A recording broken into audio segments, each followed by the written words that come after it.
It's beginning to look a lot like Pixar. Well, I guess that is true. An animated gift from the good folks in classroom A113 is always appreciated. From humble beginnings animating everyone's favorite toys to some wildly ambitious journeys about emotion, elements, and more, we gotta celebrate all this incredible work. So we've put together a marathon of all of our favorite facts about Pixar movies. Get ready, this is going to be one wild ride. Welcome back to Channel Frederator. I'm Keegan and today we've got quite the collection of Pixar videos for you. Let's get started. We'll kick things off with the movie that started it all. We've got Woody, Buzz, Bo Peep, Slink, the Claw, all permanently burned into the brains of 90s kids the world over. It's time for 107 facts about Toy Story. It's hard to imagine life before Pixar movies. The iconic studio changed the way we watch animated movies, and it began just over a decade ago with Toy Story. Remember how excited you were to see the epic toy tale in theaters? Yeah, of course you do, because you're a human being. I'm Maggie at Frederator, and we're here to give you the story behind the Pixar film that started it all, Toy Story. Think you know everything there is to know about Woody, Buzz, and the rest of the gang? There's so much more to this beloved film than meets the removable Mr. Potato Head plastic googly eye. So get ready, because Channel Frederator is counting down the 107 facts that you should know about Toy Story. Let's get started. Number 1. Toy Story was directed by Academy Award-winning animation legend John Lasseter. Number 2. It was his first ever feature-length computer animated film. Number 3. According to Lasseter, computer graphics in the early 90s gave a plastic look to characters, hence the decision to focus on toys. Number 4. Lasseter was first introduced to computer animation in the early 80s while working for Disney. His two friends, Jerry Reese and Bill Courier, showed him early footage of Tron's light cycle chase, which heavily utilizes this new technology. This glimpse at the future inspired Lasseter to strive towards creating a film made entirely using computer animation. He's even gone record on saying that without Tron, there would be no Toy Story. Number 5. The foundation of the story began with an image of a toy being left behind and watching their owner drive away. The film also asked themselves, what if our lost toys were looking for you as hard as you were looking for it? Which is really sweet, unless we're talking about my old Furby. Number 6. Lasseter said that the team's ultimate goal was to develop characters that the audience could laugh at, root for, relate to, and grow with. Number 7. The film was also inspired by an early Pixar short created in 1988 called Tin Toy. It was a story told from the perspective of a toy named Tiny, who tries to escape from the clutches of a teething infant. Number 8. Tin Toy won the Academy Award for Best Animated Short in 1988. Number 9. Due to the success of Tin Toy, Disney approached Lasseter about creating a sequel to the short film, a 6-minute Christmas special. Pixar didn't think that 6 minutes was enough, and so requested a 30-minute special. When this request reached Walt Disney Studios president Peter Schneider, he suggested Pixar just make a feature-length film based on the Tin Toy instead. Well, alrighty then. Number 10. The original story pitch involves Tiny from Tin Toy being accidentally left behind by his owner while on a family vacation, where he becomes lost at a rest stop. He would meet up with a ventriloquist dummy,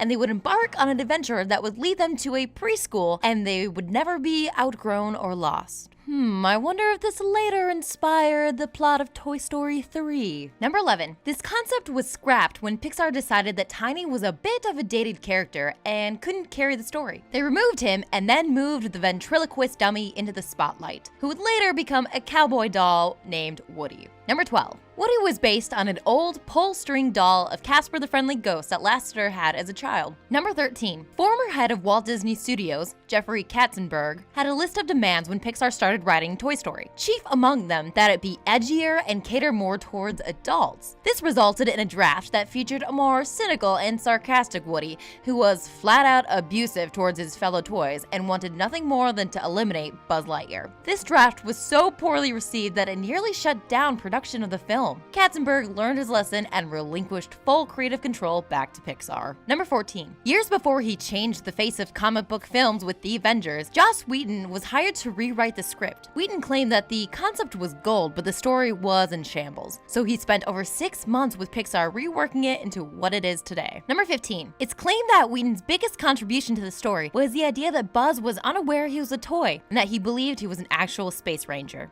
You are a child's plaything! The team at Pixar believed this added much more dimension to the character and gave him his own personal arc. Number 16. Much like their hand-drawn films, there were talks of Disney wanting Toy Story to be a musical. Whedon and Pixar thought a musical wouldn't mesh well with the buddy movie they were writing, and Whedon has gone on record saying it's about people who won't admit what they want, much less sing about it. Buddy movies are about sublimating, it's not about open emotion. Number 17. Whedon is also credited with creating Rex the Dinosaur. Number 18. When Toy Story was being developed, Jurassic Park had just come out and made the T-Rex the next iconic movie monster. The writers decided it was a good time to mock the popular prehistoric predator by giving him a slant, making him the most neurotic dinosaur to ever walk the earth. Number 19. During production, the filmmakers would make frequent runs to Toys R Us and purchase toys of all kinds to see how they were put together and to more accurately portray how the characters looked and moved. Number 20. The toys' personalities were based on their toy type. Since Mr. Potato Head is always having his parts removed and replaced, they figured he would be the kind of character who would always have a chip on his shoulder. Number 21. One requirement for the pre-existing toys to appear in the film was that the toy had to have stood the test of time by being manufactured and sold for at least 2 generations. This was done to make the film itself timeless and remain relatable to future generations of children. Number 22. The only exception to this rule was Slinky Dog, which ceased production well before Pixar began developing Toy Story. Number 23. It was decided that Ham the Piggy Bank would be a know-it-all character because he spends his days atop a shelf looking out the window into the outside world, just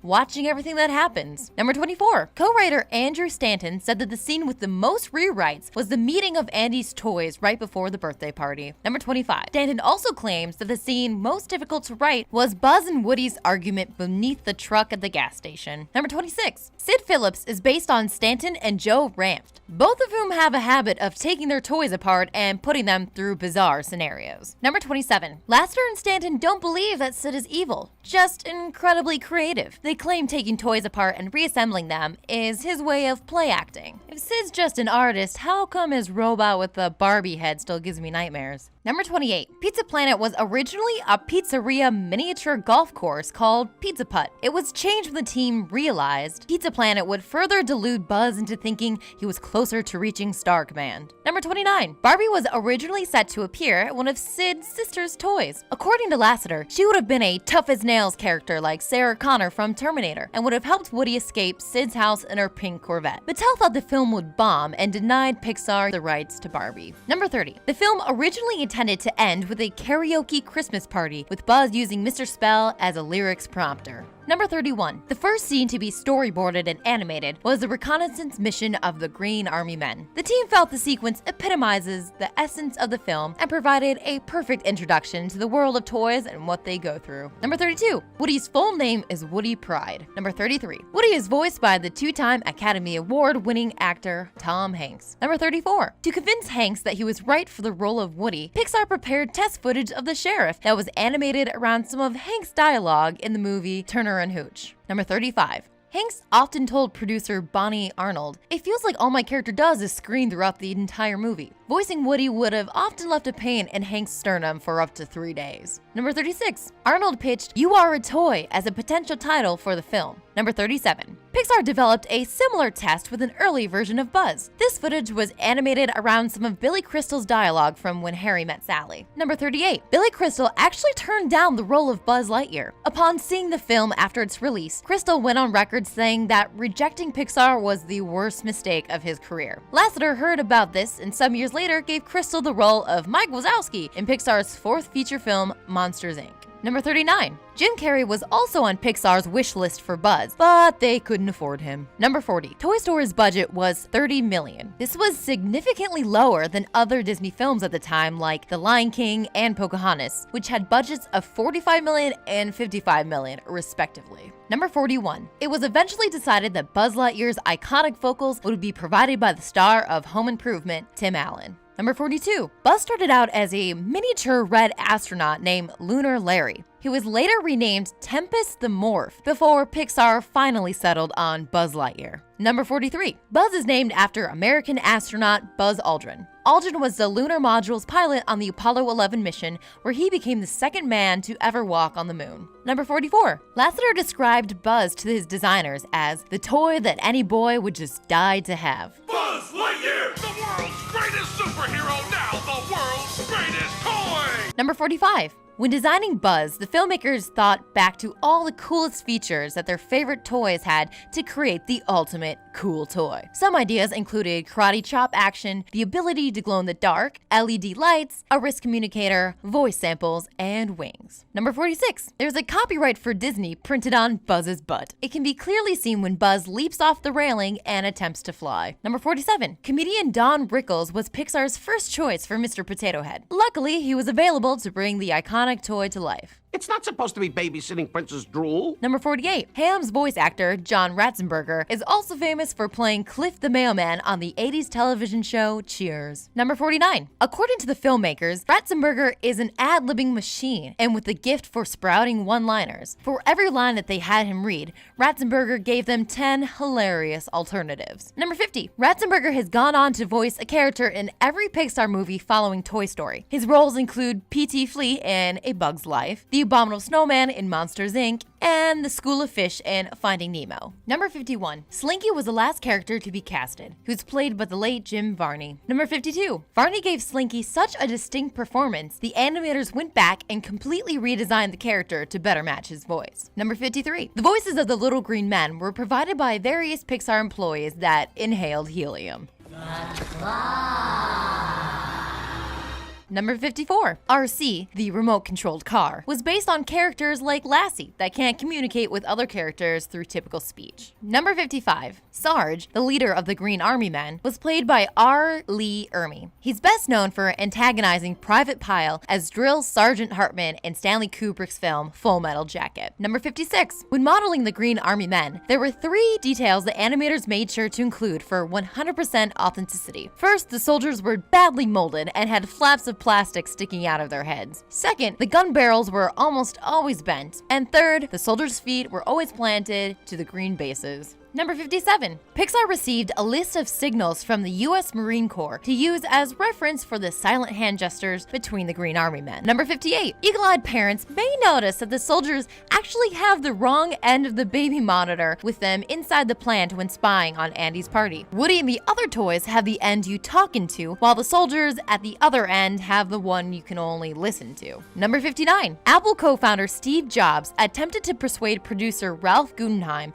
into hiring Bob Dylan to write and perform the film's soundtrack, but sadly to no avail. Number 60. Instead, Toy Story was composed by Grammy-winning singer and songwriter Randy Newman. Number 61. On top of composing the film's score, Newman personally performed the songs You've Got a Friend in Me, Strange Things, and I Will Go Sailing No More. Number 62. Newman continued to work with Pixar after Toy Story. He went on to score the sequels, the Monsters, Inc. films, A Bug's Life, and Cars. Number 63. The film originally planned to open with Andy watching an animated Buzz Lightyear cartoon, establishing that Andy wanted the action figure from the start. The scene was scrapped when the filmmakers felt that the scene would make it hard for the audience to believe Woody was Andy's favorite toy, even though his name is tattooed on his foot. Number 64. Andy doesn't have a father because Pixar couldn't afford to give him one, as human characters were very expensive to model at the time. The filmmakers felt that having 2 parents just wasn't necessary to tell the story they'd written. Number 65. That being said, all of the human extras are slightly modified models of Andy, Molly, and Andy's mother, with different hair, skin tones, and clothes. Number 66. Andy's last name is Davis. The proof is in the film's credits, where his mother's voice actress, Laurie Metcalf, is credited as Mrs. Davis. Number 67. Andy's mom's license plate is A113. Students and alumni of the California Institute of the Arts, or CalArts for short, should be familiar with this number. It's the room where the first-year character animation and graphic design is taught,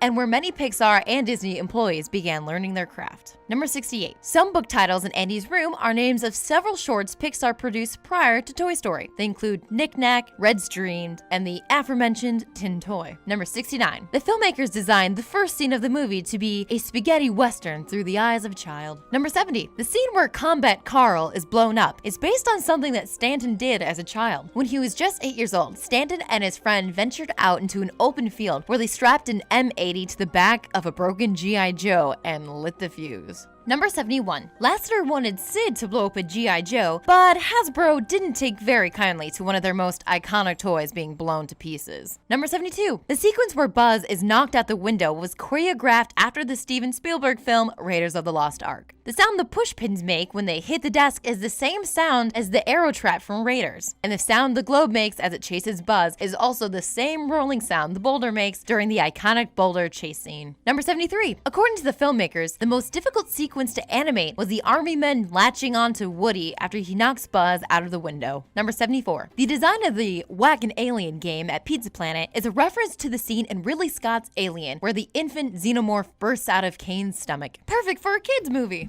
Number 75. The little green men worshipping the claw as their god was the idea of Gary Truesdale, the director of Disney's Beauty and the Beast. Number 76. Editor Lee Unrich had a friend who would place a treat on his dog's nose, making him patiently wait for it until he got the command to eat it. This was the inspiration for Sid's trick with the little green men.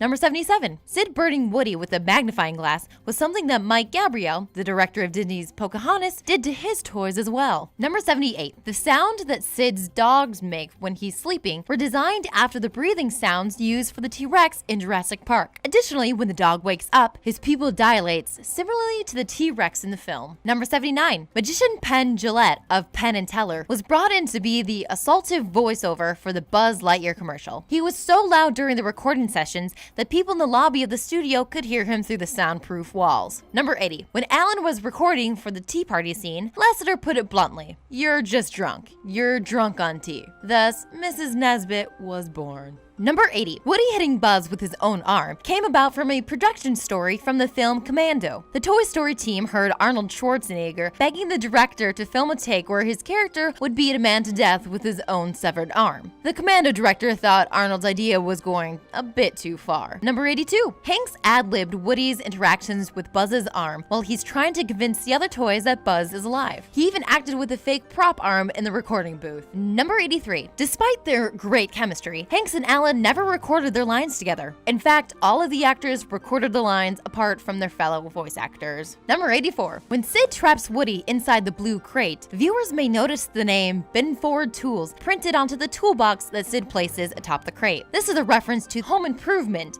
in which Alan's character hosted a show within the show called Tool Time that was sponsored by the fictional company Binford Tools. Number 85. The Eggman Movers truck in the film was based on art director Ralph Eggleston's login ID at Pixar. Number 86. Prior to Toy Story, Eggleston had zero experience in computer animation. Number 87. The environmental artists created 6 city blocks worth of streets for the moving truck chase scene. Number 88. The editing and choreography for the moving truck sequence was heavily inspired by a Super Bowl commercial for the Nissan 300ZX, directed by Ridley Scott in the early 1990s. Number 89. The chase scene was the last scene to be animated. This was intentional, as Lasseter knew it would be the most exhilarating scene in the whole movie. Number 90. The famous Hakuna Matata cut back during the chase sequence was Randy Newman's idea. Number 91. Originally, Woody was supposed to light the rocket with the match he collected in Sid's backyard, but Pixar was frustrated by how predictable and easy that would be, so they had a passing car blow it out. Number 92. The yellow ball with the red star in Andy's room previously appeared in the Pixar short film Luxo Jr. The ball has made cameos throughout other Pixar films ever since. Number 93. Pixar's production team consisted of 110 people with 28 full-time animators. It took 4 years to finally complete. Number 94. The film's Pizza Planet truck has appeared in every Pixar movie. It's even appeared in Brave and The Good Dinosaur. Number 95. Toy Story premiered on November 22nd, 1995 and raked in $191.8 million domestically.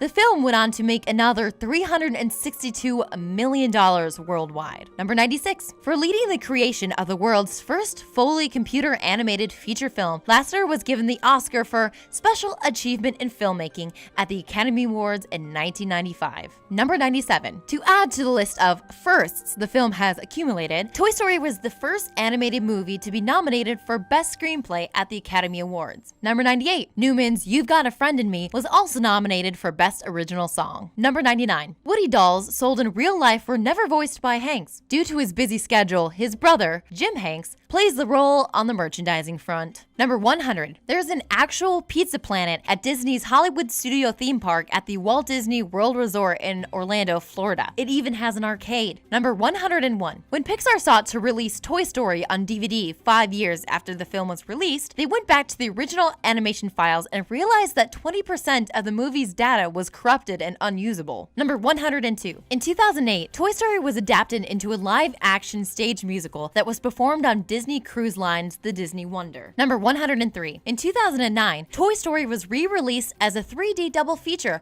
alongside its sequel, Toy Story 2. Number 104. In January 2013, two huge Toy Story fans, Jonathan Pauly and Jesse Parada, released a full shot-for-shot live-action remake of Toy Story after 2 years of hard work. The fan-filmed used 150 actors, stop-motion animated effects, puppets, and the film's original score. Number 105. Pixar recognized the duo's Herculean efforts and personally invited them to the Pixar Animation Studio, where they passed out DVDs of the live-action remake to various Pixar staff members. Number 106. Toy Story is the only Pixar film to date that features an opening credit sequence. Number 107. Lasseter credits The Nightmare Before Christmas for Disney giving Pixar the opportunity to create Toy Story. Prior to the stop-motion classics production, Disney refused to collaborate with an animation studio that wasn't their own. Because of Nightmare's success, Disney was willing to work with Pixar to create the then independent studio's first feature-length film. Cue that incredibly bass-boosted saxophone music. It's Wazowski time. The one-eyed freak alone is enough to fuel a million memes, and I mean, that's just because he looks funny. The story here is heartwarming and is full of fantastic characters too, and man, that soundtrack is something else. Funny how memes can just take over like that, eh? Ah well, here's 107 facts about Monsters, Inc.